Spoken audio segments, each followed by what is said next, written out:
Ouais.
the bell that goes straight to our hearts every Sunday morning. Happy New Year. Happy New Year. I, like probably many of you, wonder how many days do we keep saying Happy New Year? When does that greeting stop? And I think we should be saying Happy New Year all the way through to December. Because this is a new day, right? Today is a new day. It is a new day of a new year, and here we all are. All of us old shoes here in Unity Hall, those of you in the online pews, here we are yet again. So some things remain. Some things continue on into the new year. So let's say again, Happy New Year. Happy New Year. Welcome to All Souls, where all souls are welcome. You and you are all joyfully called to worship. I invite you to rise in body and or in spirit. We'll join our voices in singing, answering the call of love.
Key, but I'm going to let you get away with it today. A little low key. If you're here for the first time, I invite you to raise your hand so that we may welcome you appropriately. There are folks who are here for the first time. So just welcome everybody as though they are here for the first time. Let's just do that. If you're here for the first time in the online pews, let us know in the chat, and Vanessa will offer you a special welcome there. We see you. We're waving to you. We know that you are here, and when you're not, we miss you. So welcome. Let us, in this very complicated time and moment, turn to each other and offer each other a greeting of peace. Peace be with you.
Good morning. Happy New Year. We acknowledge the Nahantic, Mohegan, Mashantucket Pequot, and Eastern Pequot people as the traditional caretakers of the land on which we worship. We honor and pay respect to these tribes, their ancestors, and their lineage who today uphold traditional practices, art, and education. Each Sunday, we light the chalice, the symbol of Unitarian Universalism. And this morning, I invite up Evan and Charlotte to help light the chalice. Go Lancer Nation. It's over here. Over here. Over here. There you go. Over the holidays, the chalice moves around a lot, so it's easy to think it's over there. And we say these words together as they light the chalice. The new year can be new ground for the seeds of our dreams. Let us take the step forward together onto new ground, planting our dreams well, faithfully, and in joy. Thanks, guys. Thank you, thank you. Each week, we also light a candle of peace for somewhere in our world that is in need of awareness and care. Today, we're lighting the candle for New Orleans, where on New Year's Day, an American man drove his truck into a crowd that was celebrating in the French Quarter. For the loved ones who are mourning futures that have been cut short, for the dozens of people waking up to their injuries, for those reflecting on what they could have done and bearing responsibility for this disaster, for a grieving city that once again has to lean so heavily on its resilience, and for seemingly untenable situations where terrorism is considered an answer. May there be peace.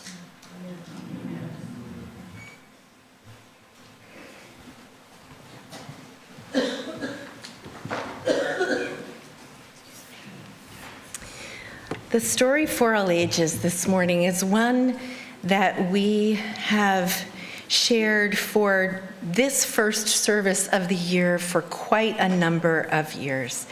It is rhyming and lilting. The Stars Will Still Shine, written by Cynthia Rylant. We begin. This new year, the sky will still be there. The stars will still shine. Birds will fly over us. Church bells will chime. Cows will have calves. Kittens will sleep. Flowers will bloom, a promise they keep. We shall have peaches. We shall have pie. We shall have ice cream 3 scoops high. Homes will be cozy, homes will be warm.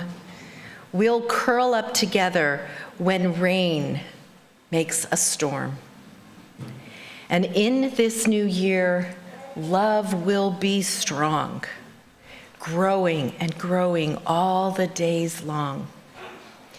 There will be goodness, there will be grace. There will be light in every dark place. The sky will still be there. The stars will still shine. The birds will fly over us, and church bells will chime.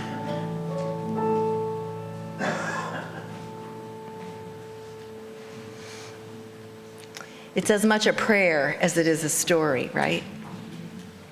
That everyone will have homes cozy and warm, that there will be light in every dark place. And so we have our work cut out for us, right, dear souls? We do, we do. And the children, you are about to head out to your classrooms where you will practice all of these things, and Perry will lead the way. That's because the goodness of faith formation still exists. There you go, the goodness of faith formation. That's right, that's right. All right, and the rest of us will sing as you go.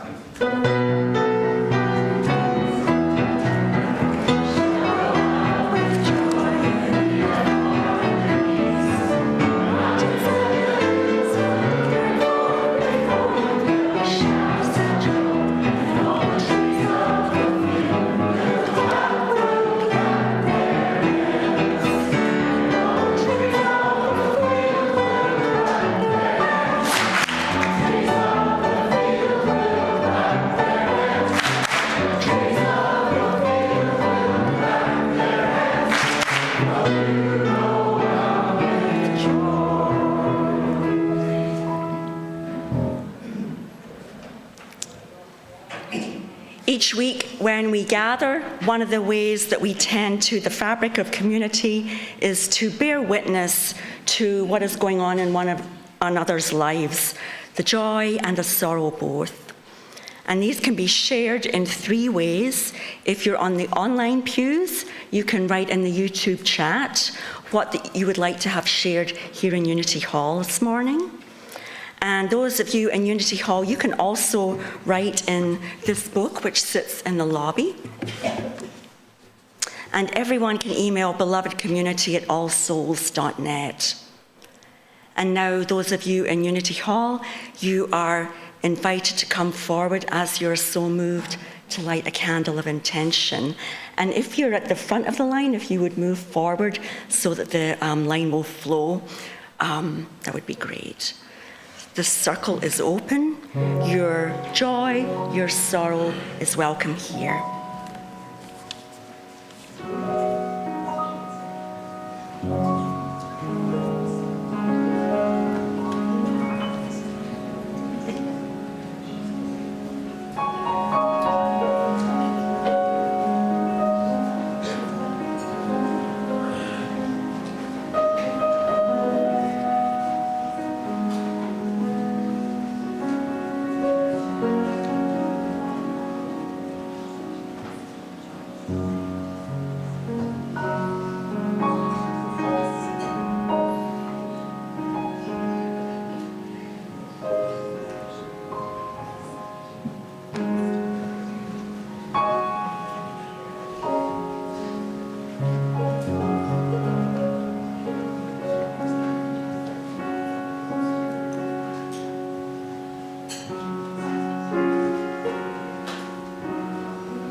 Carolyn Carter asks for prayers for her best friend's dad about to go through chemo for throat cancer. Prayers for him, Carolyn. And from beloved community at All Souls, we share that Frank Massey is down with the flu, and we hope that you will be getting better soon, Frank, and that you feel the love of this community.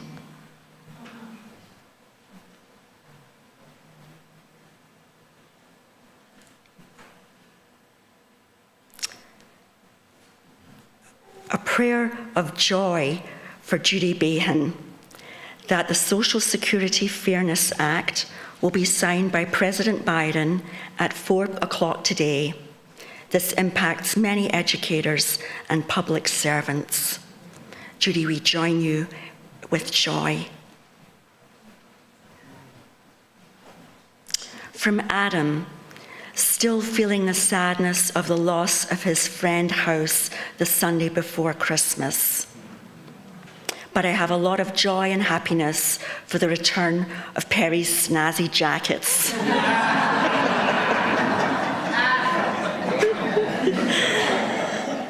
So we have two things to thank you for there, Adam, yes. We are with you in grieving your friend House so recently, and we too share in the joy and happiness for the return of Perry's snazzy jackets, which has already received so many compliments this morning.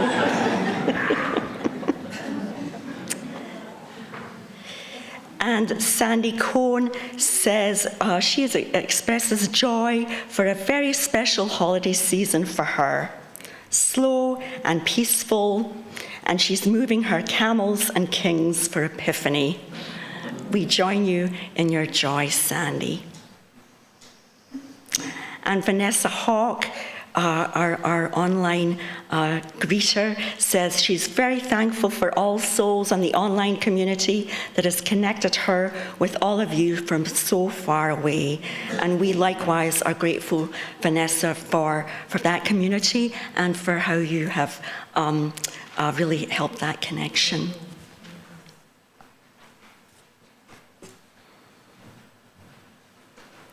So we offer love and peace for all that has been shared and for all of those joys and concerns that are too great or too small to have found expression here today. We hold them in our hearts as well. Let's continue in a communion of meditation and prayer, followed by silence.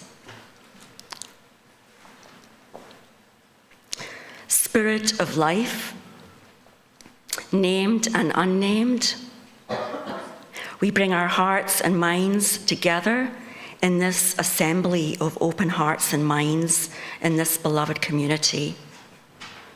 We're thankful for this time and this place of renewal.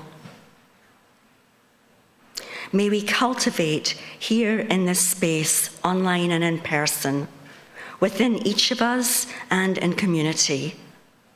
May we nurture an awareness of peace between friends and families, between neighbors and communities, between countries and in this world. Having stepped over the threshold of this new year, in this time of new beginnings, may we imagine and kindle and birth new possibilities for equity, for sustainability, for justice. In this new year, may we cultivate peace. In the face of contrary evidence, in the face of violence of so many kinds, may we make 2025 a year of peace. May love be strong. Grant us courage. May we cultivate peace. May we carry kindness and gentleness and hope that hold us through the hardest days. May we carry each other in this new year. May it be so. Amen.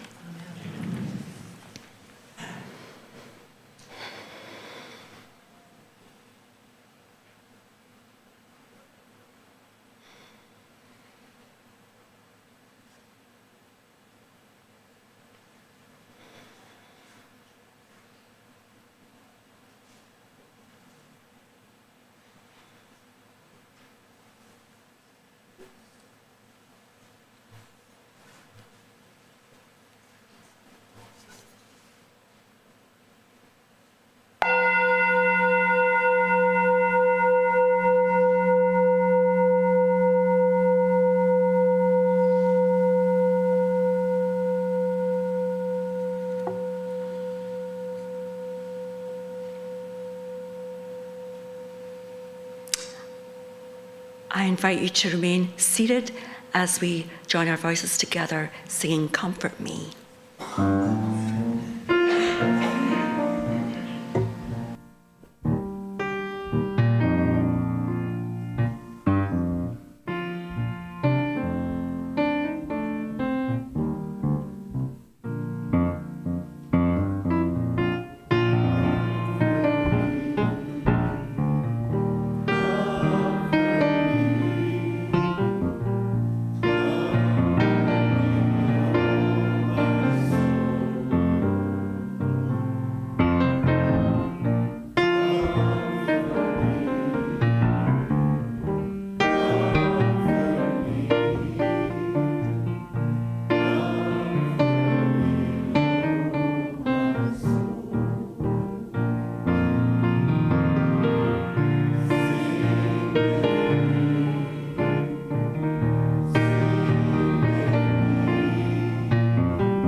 Nearly a year ago, when the worship advisory team set out to plan the ministry themes for this year, they of course had no idea what the year ahead would bring. It was as much with a sense of practicality as it was a sense of hopefulness that peace was chosen for January, for this month. It's not an unusual choice for the month in which we honor Reverend Dr. King's life and ministry, but there was a different sense of need that fueled the decision. So here we are, January 2025, 2 weeks ahead of the 47th president's inauguration. We have seen the writing on the wall. We have breathed the odor that warns us of fire ahead. We have tightened our seatbelts, but we are not sitting tight. We are yearning for peace. We sing, "Let there be peace on earth, and let it begin with me." How do we do that? How do we let it begin with me, with you, with all of us? If Tricia Hersey is someone you've not heard of, allow me to introduce you. Hersey is the founder of what's called the NAP Ministry. She examines and claims rest as a form of resistance, as a way to disrupt what she names as grind culture. She has a master's of public health and a master's of divinity. She is a womanist theologian steeped in Black liberation theology, a very cool background to do the liberating work to which she is dedicated. I just ordered 2 of her books. We Will Rest, The Art of Escape. Isn't that a great title? The Art of Escape, and Rest is Resistance, and I intend to gobble them up pronto. So the Museum of Contemporary Art in Chicago every year hosts what's called the Deem Symposium. Last year's symposium was titled Designing for Dignity, a convening of possibilities. Isn't that lovely? And Hersey was one of the speakers. The speech is transcendent. I commend it to all of you. I watched it on YouTube. I'll share 4 of the most salient points and commend, as I said, the entire speech to you. But first, this caveat is important. The audience about which Hersey is most concerned are Black folks and other communities of color. She thinks that white folks need to be taking up our fair share of justice work, allowing people of color actually to rest more than white folks do. To rest. That said, her ideas attract a wider audience, and for good reason. But white folks need to understand her particular context. So, that being said, she said, rest is a form of resistance because it disrupts and pushes back against capitalism and white supremacy.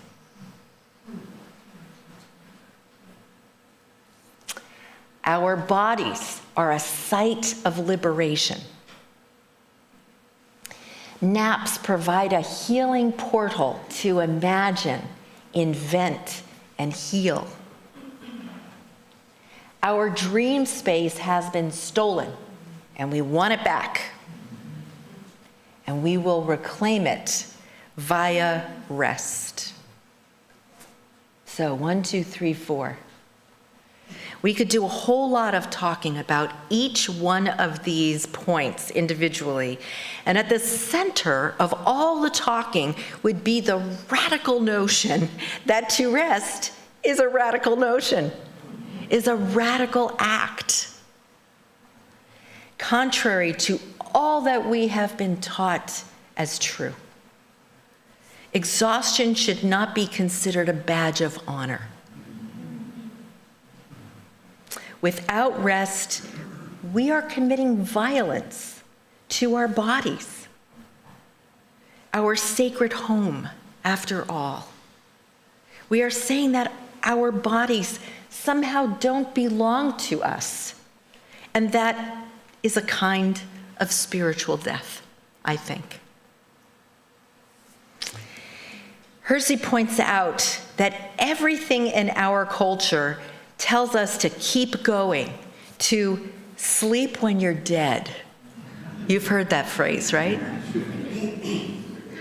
She told an interesting story illustrating this point in this one speech. When she was in seminary, she recalled that in every class she took, the professor assigned at least 1,000 pages of reading a week. Could I get an amen, Jonathan? Amen. Yeah. Katrina? Yes. There was no thought of the professors perhaps coordinating assignments and workloads. I so remember those days. Getting up at 5 a.m. to get as much reading done before getting Lily June up to get ready for school.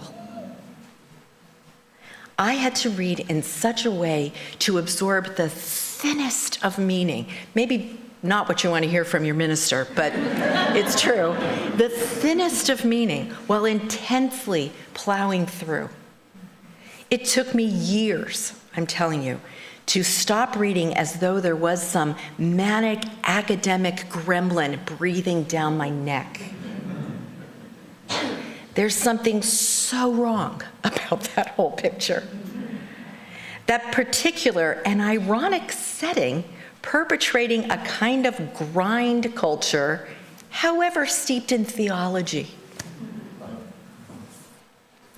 From a purely theological point of view, Hersey reasons that grind culture refuses to see the divine spark in each human, which is, of course, an entirely universalist principle. We remind ourselves of this. I remind you of this every time I bring it up at our child dedication. Most intensely. In each of us, we say to these children, there is a spark of the divine, a spark that is extinguished when the fire is not tended. How do we tend to that fire, to our spirit? For one, we rest. No matter what. Hersey tells a story about her grandmother who had 9 children. She worked 3 jobs, and every afternoon she would sit on her couch and close her eyes for 30 minutes. And her grandchildren would think and ask, "Are you sleeping?" "No," she would say, "I am resting my eyes." How many of you have said that?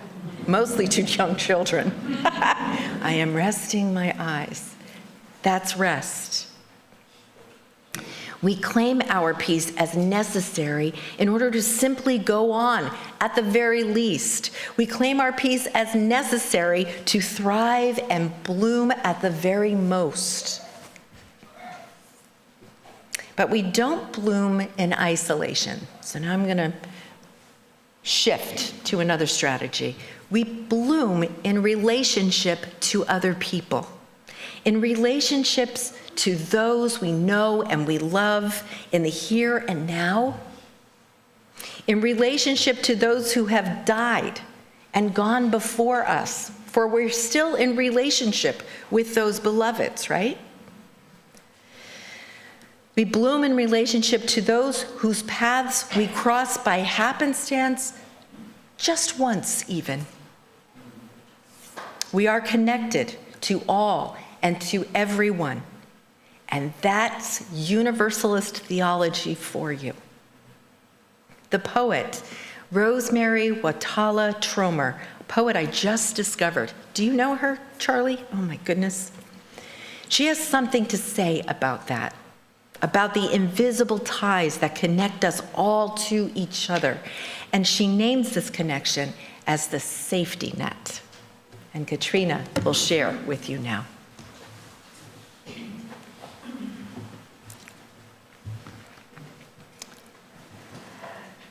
This morning I woke thinking of all the people I love and all the people they love, and how big the net of lovers.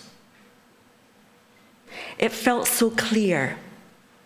All those invisible ties interwoven like silken threads, strong enough to make a mesh that for thousands of years has been woven and rewoven to catch us all. Sometimes we go on as if we forget about it, believing only in the fall, but the net is just as real. Every day, with every small kindness, with every generous act, we strengthen it.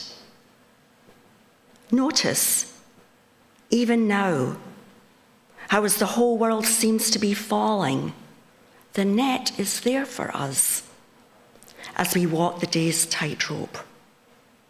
Notice how every tie matters.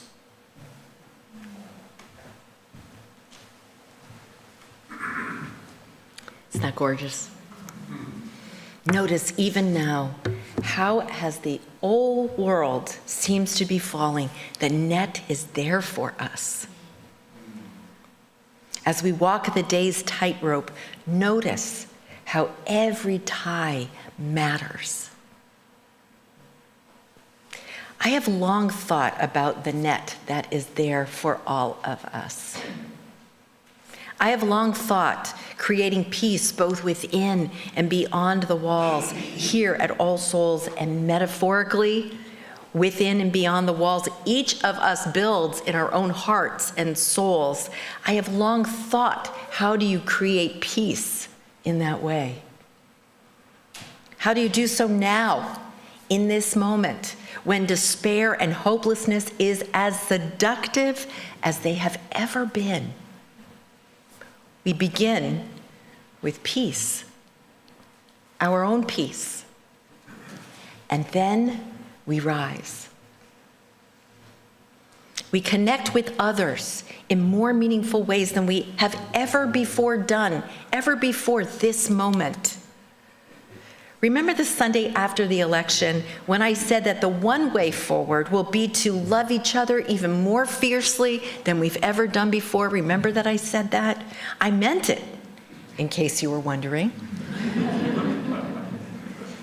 Because it is the mesh that these relationships create that will be our safety net, and that of all people. Think of the people that you love, all the people you love right now. I'm inviting you to do that. Close your eyes if you have to. Think of all the people who you love. You won't have enough time to think of them all.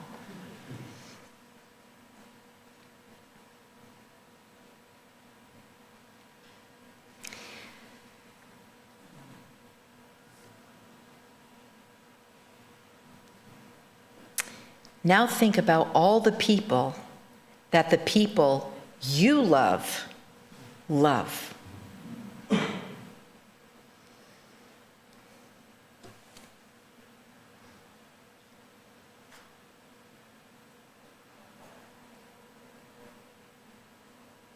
Okay, now step away from them and come back.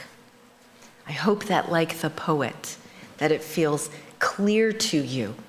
Those invisible ties that are interwoven like silken threads, strong enough to make a mesh that has been woven and rewoven through the generations to catch us all.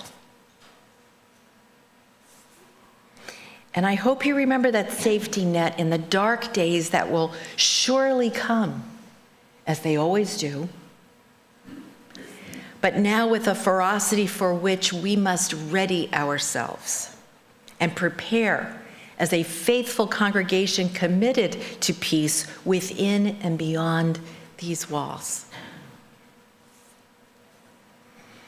How does peace begin with us? Again, with joy as an act of resistance, with a commitment to rest and restore and nourish the fragile spark of divinity within.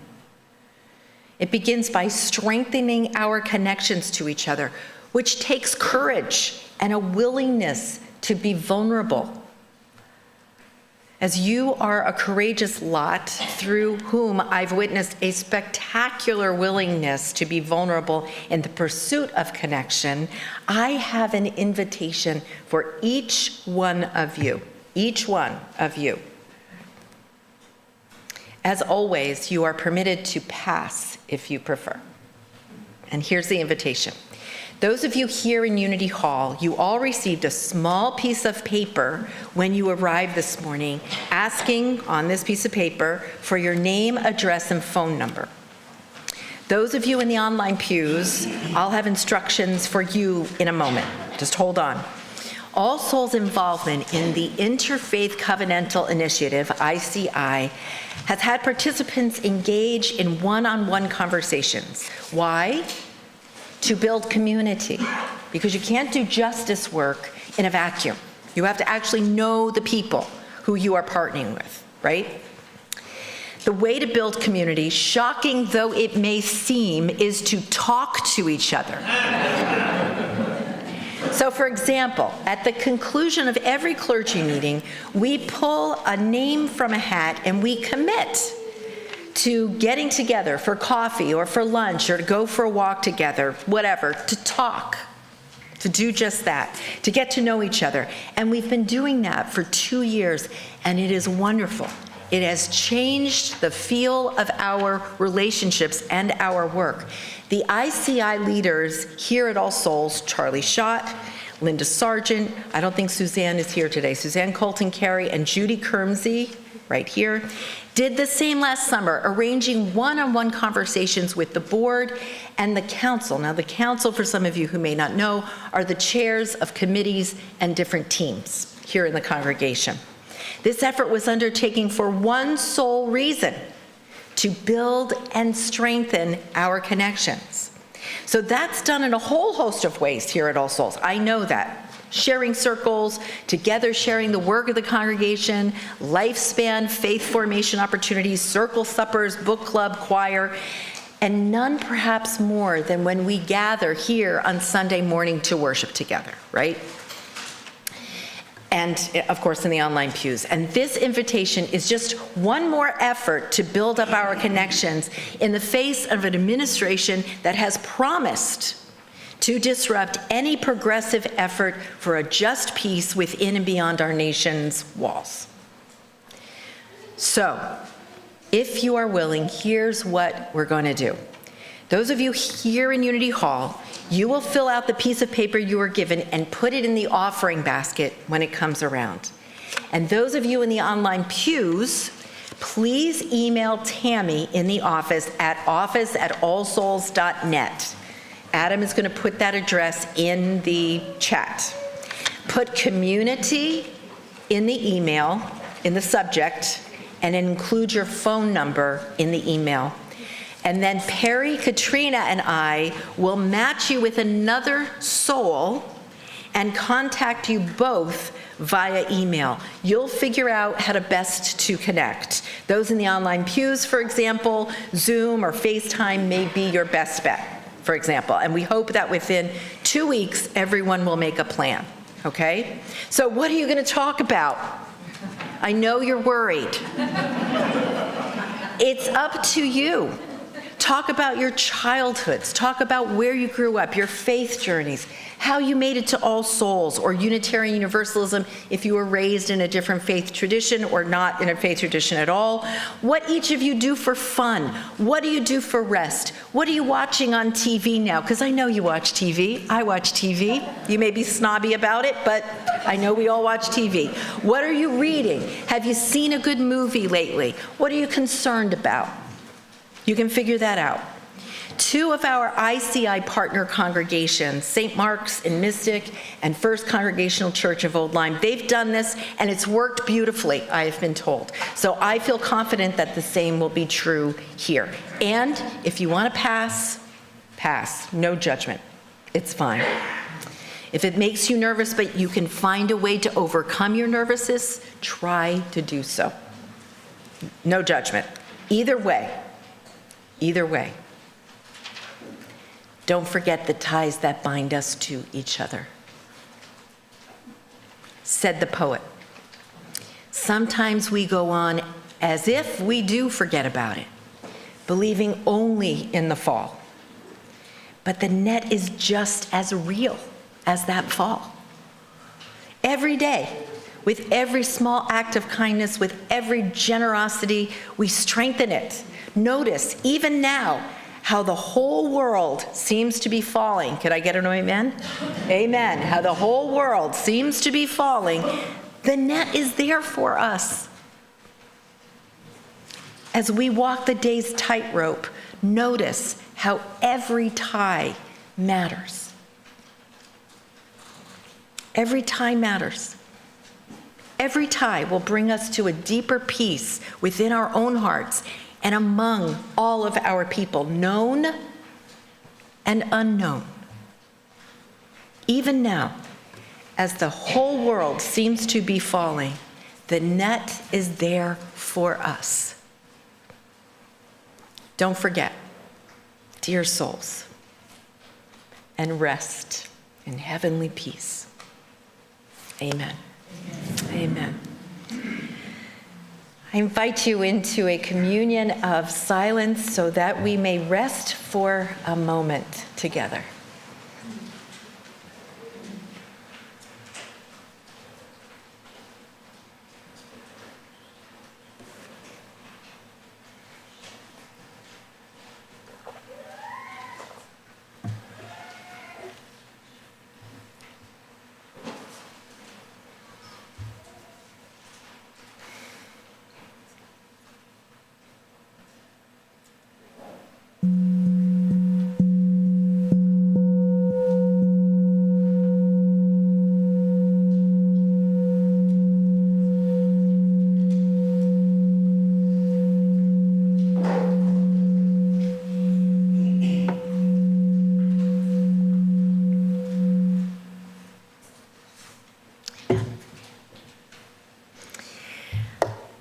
Our annual stewardship campaign kicks off in a couple of weeks, I think 3 weeks.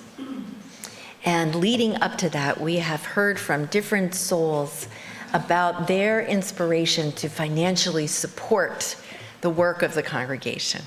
And this morning, we are going to hear from Joyce Worden on behalf of herself and Paul Schaefer. Come on up, Joyce.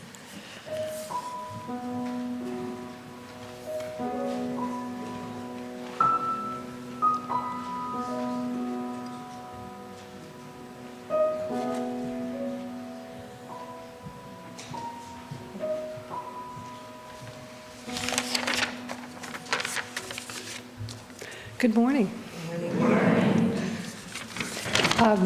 I wrote some things down. I'm not sure how much I'll stick to this, but I have to say I've so enjoyed hearing from our newer members, and especially the newest members that have come forward and talked about how they've come to All Souls and what they've most appreciated. But I'm going to speak from another perspective because I'm an old timer. I joined in 1985, so I've been around for a long time. And as you can imagine, All Souls has gone through a lot of changes during that time. Some of them very challenging, like when we got a full-time minister for the first time. And when I first joined, we varied between 60 and 70 members. So big change with today. And with so few members, we couldn't afford to pay a full-time minister. So for many years, we rotated among all of us coming up and giving the sermon. So it was a different world back then. And as you can imagine, everyone was expected to do a lot because there were so few of us, and which was a good thing. I was a member of our choir, and I see Nick. Nick remembers back, what was it, 6 or 7 members? But we were faithful, we were dedicated. And then look at our choir today. So tremendous changes. In any case, I've seen good times, I've seen difficult times. And because there were so few of us, I was called upon to serve in many different capacities. I was chair of stewardship. We called it Canvas back then. I was chair of nominating, hospitality. That's when the coffee hosts and the greeters were together. It was called hospitality. I was chair of religious education, which is now called faith formation. We keep changing the names, but. And I was even president of the board, and I'll never forget when Len Salter, no, it wasn't Len, it was Eben, his dad, asked me if I would consider being president, and I'm like, me? But that's how it was. So the reason I mention this is that to answer that question, so why does All Souls matter so much? Almost 40 years later, why do I continue to want to give to the work of All Souls? All of these experiences have enabled me to be more understanding, more thoughtful, kinder. You would expect that, probably. But surprisingly, more confident. Confidence in myself, in these various roles. And I did become president. and I was able to do it. I never thought I could do so many of those things. But also confidence in myself that I could make a difference. Knowing that I was part of this community, and you make a bigger difference when you're part of a community of like-minded people. So that's one of the things, one of the big reasons why All Souls is so important. And of course the music, the talented musicians we have here. I'm looking around. And I can't discount the strong friendships that have enriched my life over the years. How do you put a price tag on all of that? Paul and I, now Paul came later on. When I first joined, I was a single mom. But Paul came later on. Paul and I were married in All Souls. And Paul and I give generously to All Souls because it is absolutely a vital part of our lives.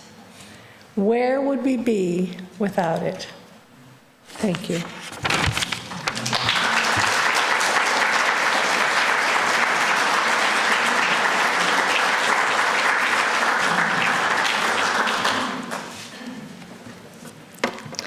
Thank you, Joyce.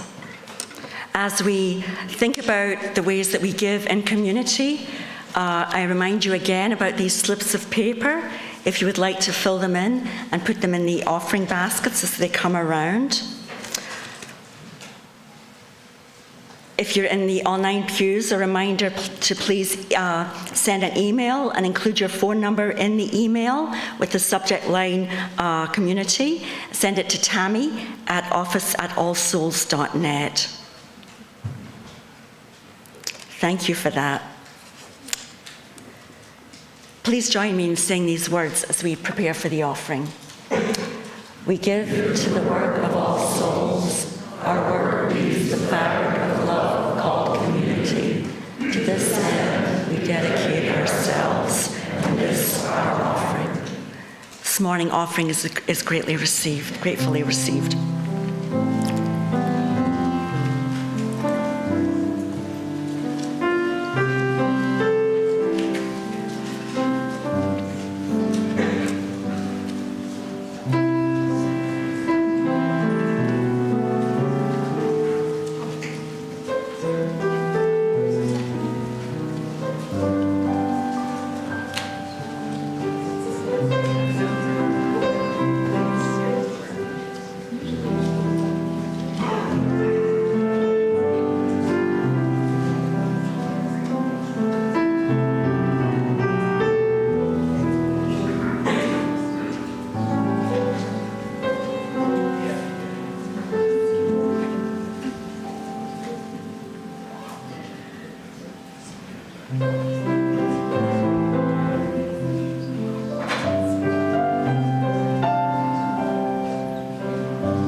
For all that you have sacrificed and all that you have shared, thank you. Thank you. I invite you to stand in body and or spirit and join in our closing hymn.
Please join in the words for extinguishing the chalice.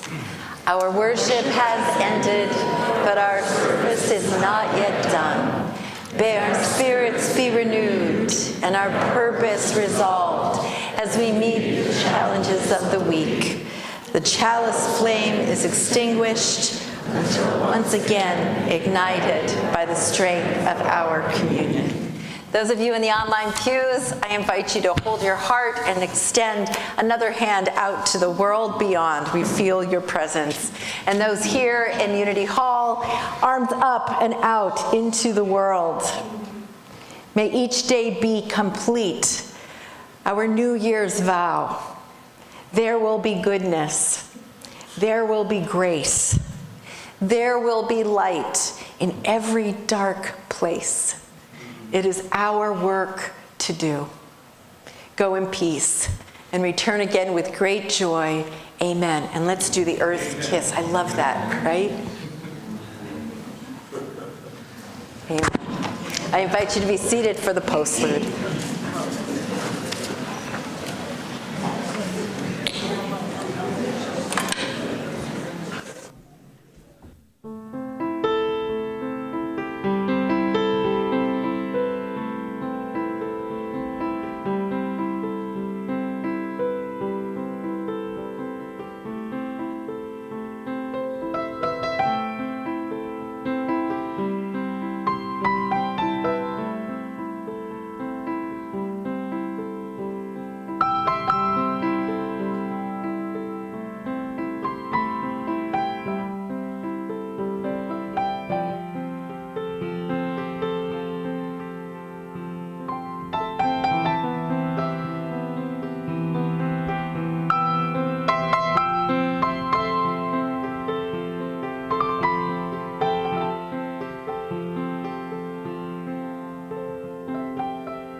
Thank you, Bill.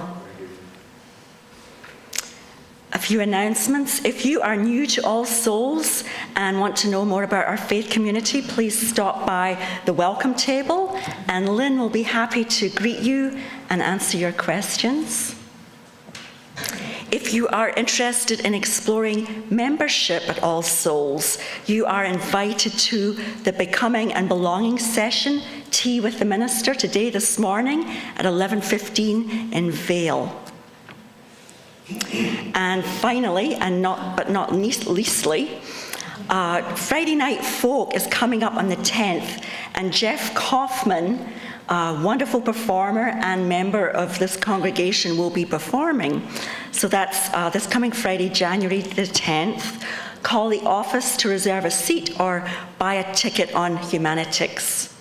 And that is it for today. Peace be with you.